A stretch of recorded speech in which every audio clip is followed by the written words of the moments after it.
भदोही जनपद के श्यामा प्रसाद मुखर्जी पार्क में लोक मोर्चा के हाथों में होगी शासन सत्ता की बागडोर, भाजपा को मिलेगा जवाब, स्वामी प्रसाद मौर्य ने कहा। ज्ञानपुर स्थित श्यामा प्रसाद मुखर्जी पार्क में संपन्न हुआ यह मुख्य अतिथि राष्ट्रीय संयोजक लोक मोर्चा एवं राष्ट्रीय अध्यक्ष अपनी जनता पार्टी ने कहा कि आगामी दिनों में होने जा रहे विधानसभा चुनाव के शासन सत्ता की बागडोर लोक मोर्चा के हाथों में होगी, क्योंकि अभी तक सत्ता संभालने वाली दलों ने सिर्फ डींग हाँक कर सिर्फ जातिवाद को बढ़ावा दिया है। यही कारण है कि जंगल राज कायम है और गरीब मजदूर किसान अपने हक अधिकार से वंचित होकर रह गए हैं। जंगल राज में कानून का राज दूर दूर तक नहीं है। परिणाम स्वरूप अपराधी अपने मकसद में कामयाब हो रहे हैं। बेरोजगारी, मूलभूत विकास का अभाव किसी से छुपा नहीं है। शिक्षा, स्वास्थ्य, रोजगार जैसी व्यवस्थाएं बेपटरी हो गई है। कोई पीडीए की बात कर एक वर्ग को वरीयता दे रहे हैं तो सत्ताधारी पूंजीवाद के इशारे पर आम जनता को ठग रहे हैं। लोक मोर्चा का गठन मात्र सत्ता परिवर्तन को लेकर हुआ है, जो 2027 के साथ 2029 में भी अपने उद्देश्यों को सफल करेगी। मुख्य अतिथि से लेकर विशिष्ट जनों ने वर्तमान और पूर्व की सरकारों पर जमकर कटाक्ष किया। आतिथ्य जनों का भव्य स्वागत एवं लोकहित समाज पार्टी के बैनर तले लोक मोर्चा के मंडलीय, जिला, अंतर जनपदीय कार्यकर्ताओं, पदाधिकारियों ने नारे लगाए। इस मौके पर दिनेश ठाकुर, मोतीलाल शास्त्री, राजकुमार सैनी, तपेंद्र शाक्य, सत्यनारायण मौर्य, बीपी अशोक, घनश्याम कोरी, प्रमोद लोधी, वीरेंद्र मौर्य आदि लोग उपस्थित रहे। सुनिए स्वामी प्रसाद मौर्य। दिल्ली किसान आंदोलन कर रहे हैं कि हमारे न्यूनतम हमारे उत्पाद का सरकार न्यूनतम समर्थन मूल्य घोषित कर दे, लेकिन मोदी सरकार किसानों के न्यूनतम किसानों के उत्पाद का न्यूनतम समर्थन मूल्य भी घोषित नहीं कर रही है।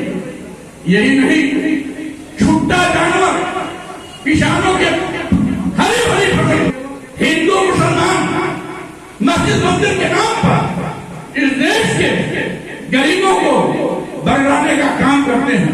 उनकी आंख में धूल झोंकते हैं कि हिंदू मुसलमान के नाम पर, हिंदू के नाम पर हिंदू बनकर के मुसलमानों से लड़ने के लिए तैयार हो जाएंगे और हिंदू मुसलमान के नाम पर हिंदू मुसलमान आपस में लड़ेंगे तो हमसे कोई सवाल नहीं करेगा, हमसे कोई रोजगार की मांग नहीं करेगा, कोई गरीब अपनी आर्थिक बेहतरी के लिए डिमांड नहीं करेगा। 80 करोड़ लोग बिता रहे हैं, ये हमसे कोई सवाल नहीं करेंगे। ये किसान हमसे लाभकारी मूल्य की बात नहीं करेगा। छुट्टा जानवरों से मुक्ति पाने के लिए सड़कों पर संघर्ष नहीं करेगा, गुहार नहीं करेगा।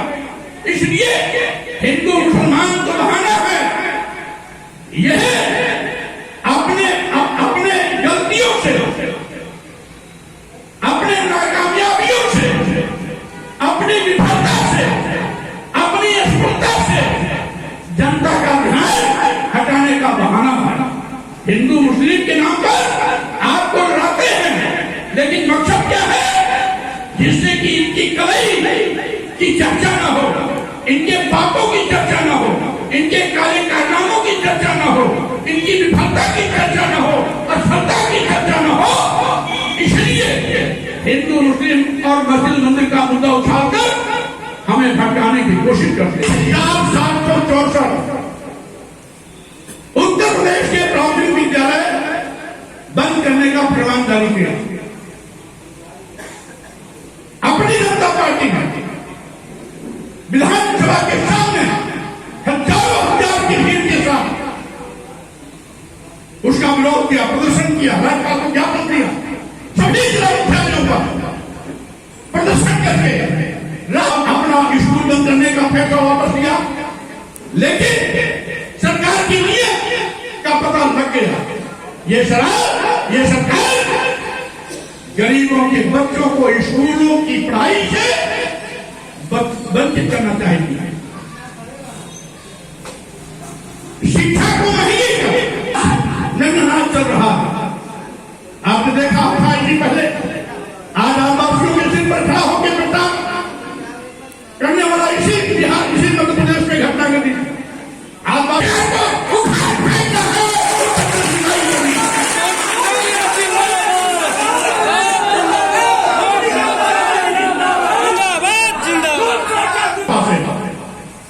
या तो भाजपा का होकर नेता या भाजपा को नेता, जैसे भी भाई मोतीलाल साहब ने उदाहरण दिया।